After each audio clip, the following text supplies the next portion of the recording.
So, right at the top, you can walk around on this plateau, this surface that's been eroded, supposedly laid down 270 million years ago. Do you not think 270 million years is going to accumulate some dirt?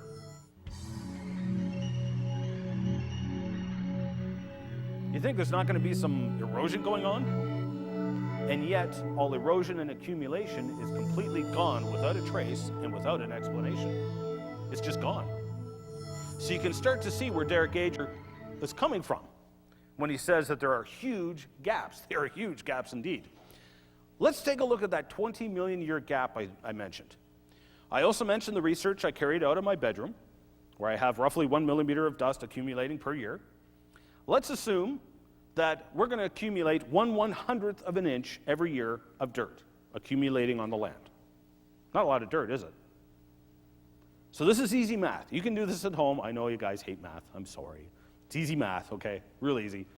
We're going to take 20 million years, multiply it by 0.01 inches. You get 200,000 inches over 20 million years. Or 16,666 feet, or 3.15 miles thick of dirt. Where did it go?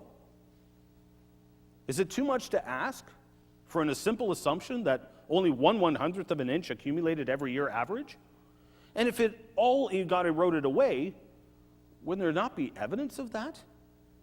Yet it is completely absent. It is gone. Anybody want to do the math for 270 million years? You can do the math at home.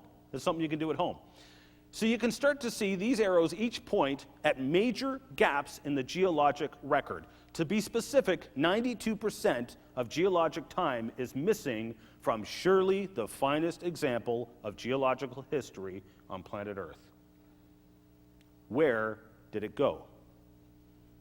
You see, the uniformitarian assumptions are only used when it's in their favor and when it's used for convenience, when it bolsters their case. Again, playing on the numbers, let's assume 550 million years of accumulated time. Okay, that's pretty much all of the geologic record. There's still more to it. Some of that is up into the billions of years, but let's go with 550 million years. Again, let's go with metric, because I'm metric and it's way easier math. Let's assume that 1 millimeter of sediments accumulated every year, roughly the same amount that accumulates in my bedroom, okay, in 1 year. We would get, after 550 million years, 550 kilometers thick of dirt. This is why, 342 miles thick, this is why when they say that the geologic column does not exist anywhere on planet Earth, this is why. The geologic column does exist in one place on planet Earth. Does anybody know where it is? And I already showed you it wasn't the Grand Canyon. Anybody have a guess? Textbooks. It's the only place the geologic column exists anywhere on planet Earth. And I challenge you to find it. John Wood-Morripy did a rebuttal to people like Glenn Morton, who did claim that there was the entire geologic column in various places around the planet. And John Wood-Morripy basically laid waste to that silly argument. It does not exist anywhere on planet Earth. The evidence for deep time is gone, and there are consequences when you try and invoke deep time. Now, I think that's, oh yes, okay, the flattened fossils. I forgot about those.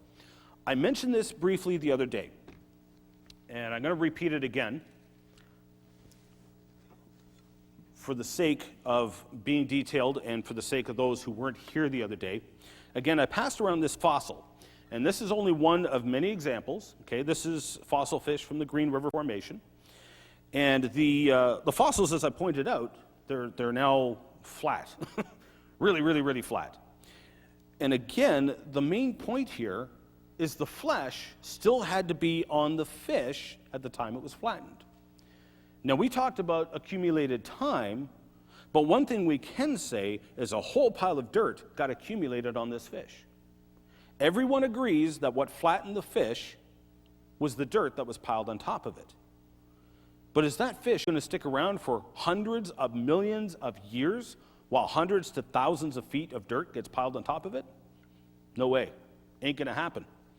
And again, with these fossil fish, same thing. And some of these formations are huge. They cover multiple states. So I'll pass around this fossil for those who didn't get to see it. How many people were not here for the first night, the children's night? Yeah, quite a few. Okay, so I'll pass these around so you can get a good look at them. We'll try and work these way back if we can. And this one, by the way, is just slightly fractured, so just be gentle with it. And I'll pass that one around too. I want these back, by the way. And I think that's it for that. That is. Now, the other thing that I've encountered recently, which I mentioned briefly on Friday, many people have tried to argue that dinosaur egg nests are a refutation of a global flood. All creationists, I think, would agree that the dinosaur eggs we find and the dinosaur egg nests that we find are laid down in flood layers that were presumably made by Noah's global flood.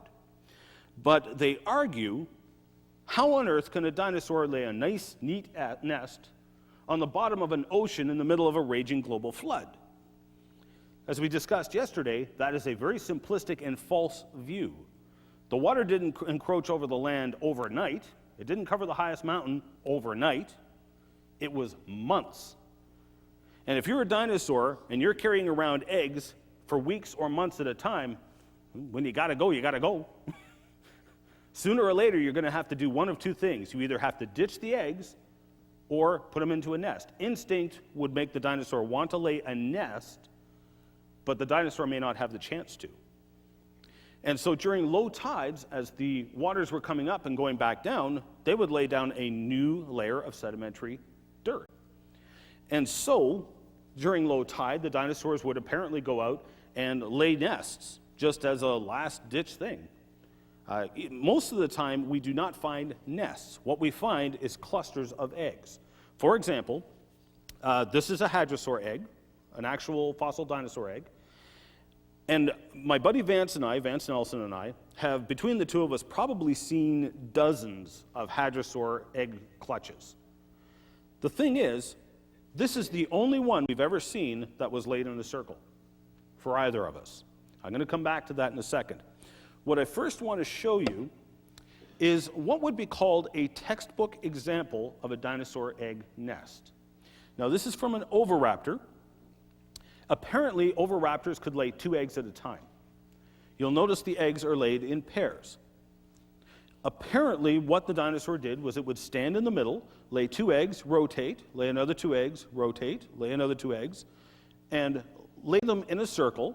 It would then sometimes lay a second layer on top of that, sometimes a third layer on top of that.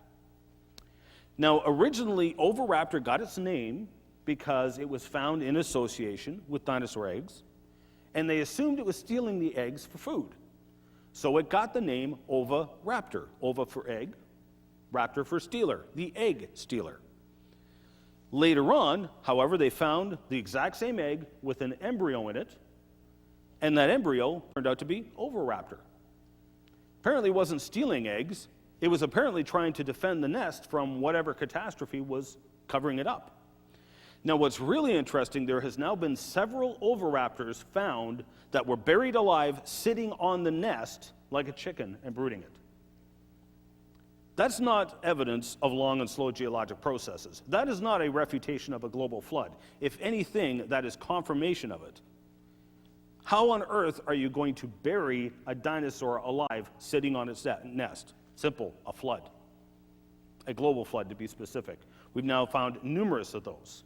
Now, interestingly, I mentioned that the eggs have been found with the embryos inside. That is a major key. Though we find lots and lots of dinosaur eggs, they almost never have embryos inside them. That tells you right off the bat there was no time for incubation. Once again, what is assumed to be evidence of long periods of time actually refutes the long periods of time. The few embryos that we have found can be explained because it is possible for reptiles to carry eggs that are already fertilized, and the embryos can develop while they're being carried by the mother. And it's only later on the eggs are laid and the babies can hatch. So the eggs we see were probably just ditched to get rid of the extra load and to get rid of the extra eggs. Because usually when we find eggs, they're just in a pile, just in the middle of nowhere. Now in this case, this hadrosaur egg nest was, as I mentioned, it's the only one Vance and I have ever seen that was actually laid in a circle. And I hadn't clued in until Vance mentioned it, but he's quite correct. They're rare to virtually non-existent to see hadrosaur egg nests in a circle like this. But again, this is assumed to have taken place in a nice calm desert or something like that. But the evidence suggests otherwise. Now, this all comes out of an excellent Creation Research Society quarterly article. The article is online. It's called Dinosaur Nests Reinterpreted. You can check out the article online yourself. When this nest was discovered, they actually discovered it by removing a layer of rock. The layer of rock actually transected this egg. It was basically a polystrate egg. It cut vertically through multiple layers. Some of these other eggs were also cut vertically through the rock, and if you look at the original photographs, it appeared the eggs actually ascended as they were being laid. In other words, the dinosaur was laying them in a circle, but the mud they were laying them in was rising. And it's not the only example we have of that. The one model I'm missing here, which I didn't get a chance to finish making, was of 3 titanosaur eggs. Now, titanosaur eggs are about the size and shape of a basketball. They were probably 50 pounds or more when they were laid. I mean, they're just huge. So it's very hard to model. I didn't get it modeled before I left.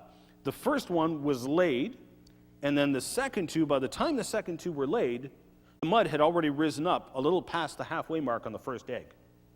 Again, further evidence that these eggs were laid in less than pristine conditions. They were apparently just being ditched in rising floodwaters and rising mud.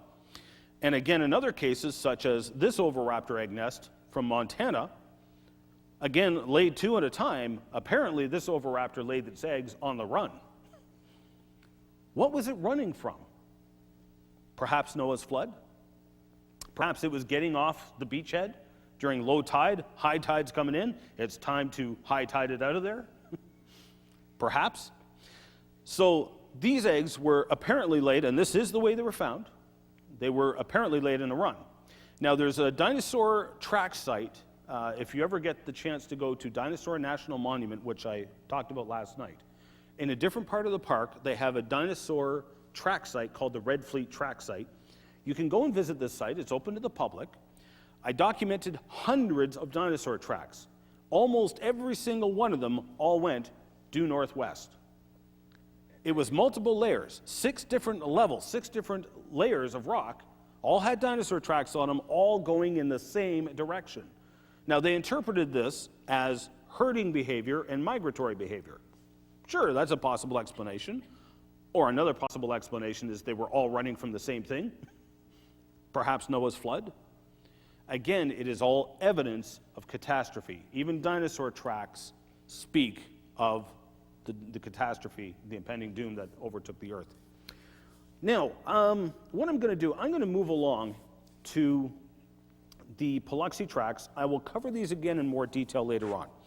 But I wanted to cover these real quick because the question arises, again, if you recall yesterday, according to evolution, dinosaurs were supposed to have become extinct 60 million years before humans ever evolved. So if we find evidence of dinosaurs and humans together, we have not only demolished the evolutionary model, we have verified the biblical account which says dinosaurs and humans were created on the same day. And so what I have here is a dinosaur track. I'm going to switch sides for a second here. It looks like a giant fossil chicken track. There it is there.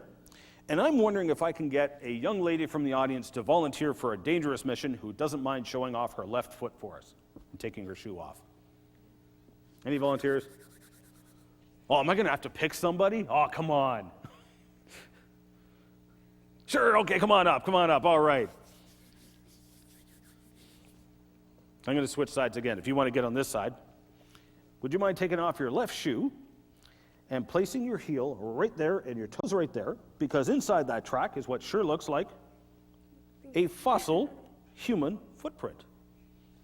That's actually a pretty good fit. Move it forward just a little. It's a very good fit. Okay, thank you very much. No problem. Okay, give her a hand for this dangerous mission she volunteered for. This is a fossil dinosaur track with what sure appears to be a human footprint in it. The reason I asked for a girl is because you ladies have narrower heels than men do. We know that that's a woman's track. That's how we know. And it was part of a trail. Now, it was in very friable rock, so the tracks weren't all that clear, but in this case, it was part of a trail, and one of the footprints happened to step inside of a dinosaur track. The conclusions are obvious. This is not some track that was made millions of years after the dinosaur track. First of all, there's hundreds of feet of layers piled on top of it. We've removed some of those layers to get to this track. Now, some of the other tracks we have from the Paluxy may be vague at first glance, but again, it is the sequence that's key here. Now, hopefully, I don't think I'm going to be able to get the shading right. Now, if you saw a trail of these tracks in a right-left sequence, consistent stride, consistent length, walking down a beach, I don't know about you, but I'm thinking, you know what? Surely this is a trail from where a dolphin beached itself, it was sick, and waddled its way across the beach. Isn't that what you would conclude? That's ridiculous, isn't it? Believe it or not, that is what one scientist suggested to explain away these tracks among dinosaur tracks. It has clearly got the human form. It's even somewhat got toe impressions. Although they're not very distinct, the impression is still there. These are fossil human footprints among dinosaur tracks. They should not be there. This is evidence that people and dinosaurs lived together.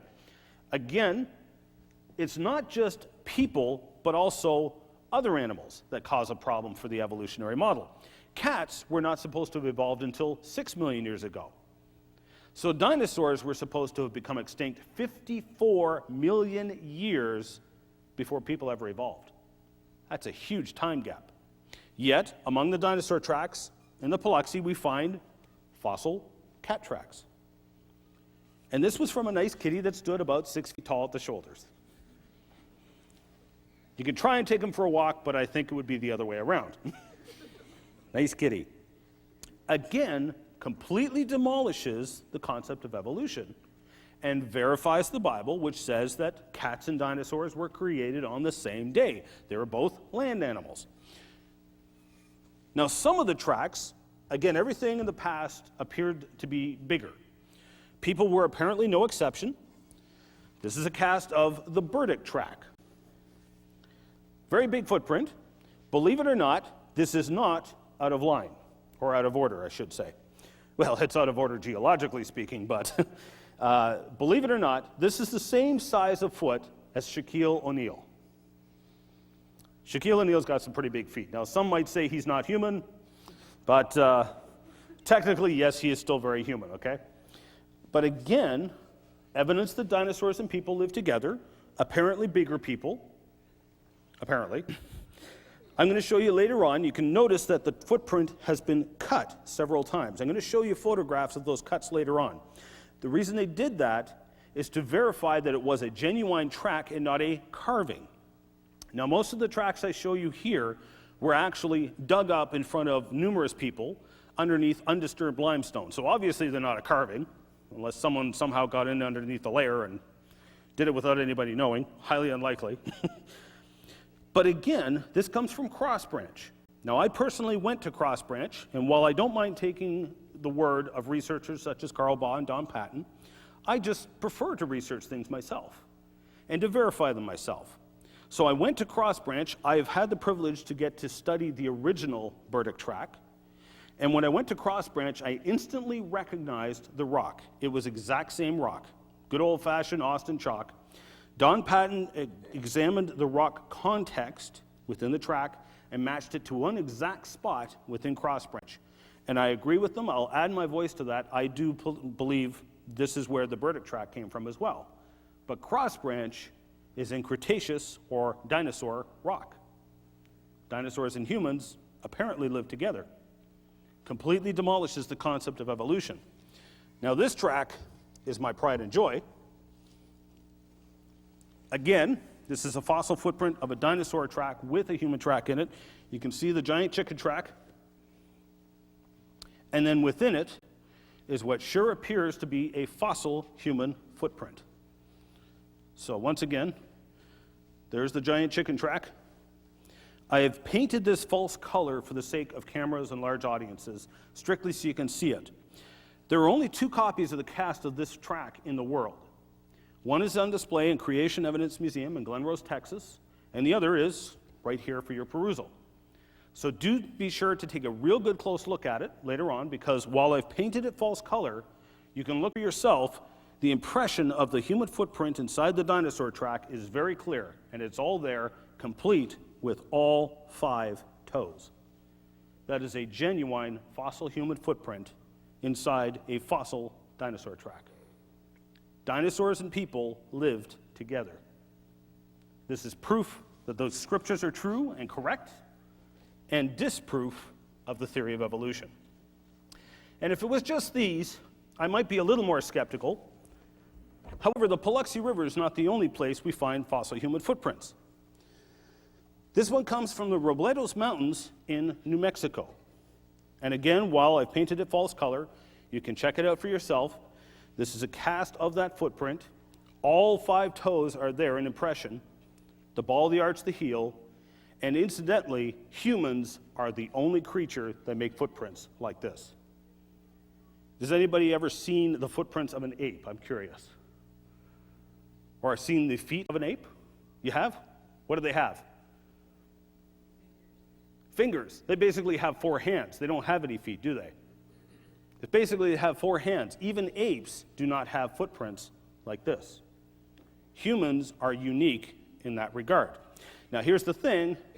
This rock is from supposedly before the age of the dinosaurs. This is from Permian rock, not Cretaceous. This is from sometime way before the time of the dinosaurs. Again, refuting evolution, but backing up what the scriptural account says.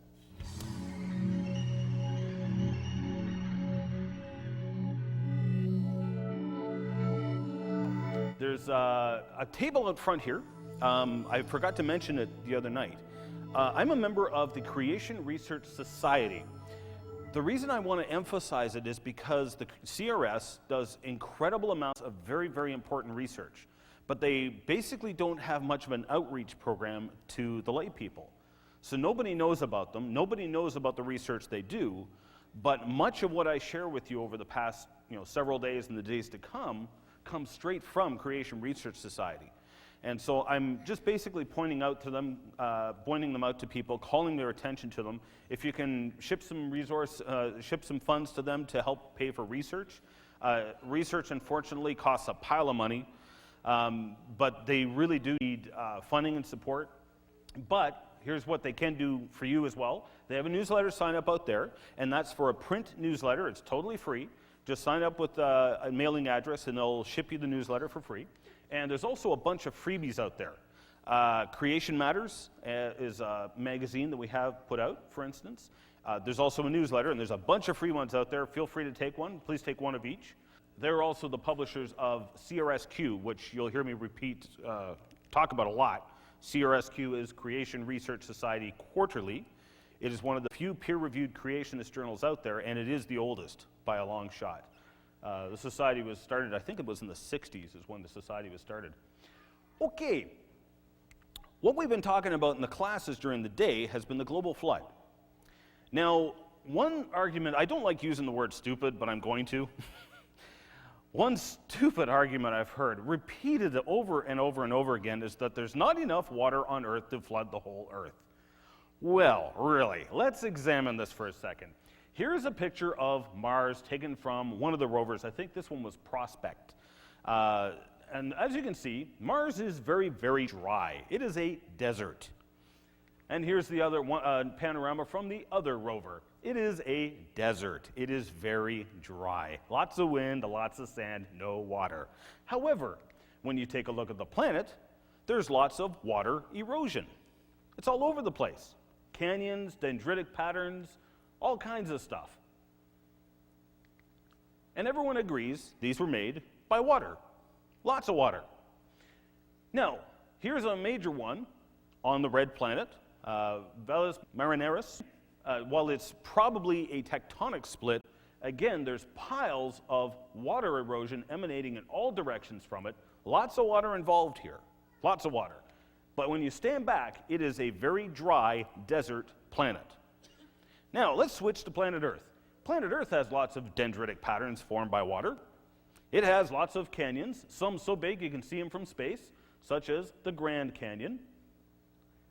Huge canyons, but with one unique difference. It's got a lot of water. This is the watery planet. Now, please stand back and tell me one more time, because I like a good joke, that there's not enough water on planet Earth to flood the planet. It's a silly, silly argument. But I hear it over and over and over again, and I always make the comparison to the planet Mars, because we look at that, it's been flooded by water, the water's not there anymore. We have tons of water for a global flood. And we've been looking at the exhaustive evidence for a global flood in the classes the past couple of days here. Now, what I want to touch on tonight, and I hope I don't step on any toes, if I do, please bear with me. I do not mean this in condemnation of any way. I'm going to be blunt and matter of fact about the point, and I'm going to start off with the provocative question, can a Christian believe in evolution? And the short answer is, well, yes, of course. That doesn't have anything to do with your Christianity per se. However, it is inconsistent. I don't want to use the word hypocritical because that has different connotations, but it's borderline hypocritical to call yourself a Christian but believe in evolution. And I mean that with all due respect, because I know there are a number of Christians out there who have been fed the supposed overwhelming evidence for evolution and deep time, which does not fit into the Bible, but they figure, well, these scientists are right. If evolution is true, Christ and the apostles are either mistaken or liars. There's no getting around it. And if they're mistaken or lying about the past, why on earth should we trust them for the gospel message?